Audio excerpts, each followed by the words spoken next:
বুদ্ধিমান মানুষেরা এই 10টি কথা কাউকে কখনো বলে না। নাম্বার 1, কেউ যদি তার কাছে এসে কোনো গোপন কথা বলে তবে সেই কথা মরে গেলেও সে কাউকে বলে না। নাম্বার 2, তার কাছ থেকে কেউ টাকা ধার নিলে সে কথা সে কাউকে বলে না।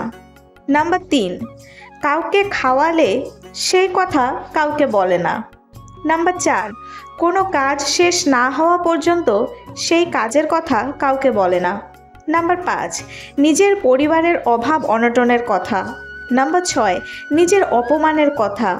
নাম্বার 7, তার কাছে কত টাকা আছে সেই কথা। নাম্বার 8, সংসারে অশান্তির কথা বাইরে কারো কাছে বলে না।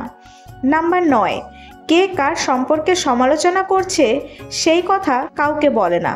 নাম্বার 10, নিজের কষ্টের কথা বাইরে কারো কাছে বলে না।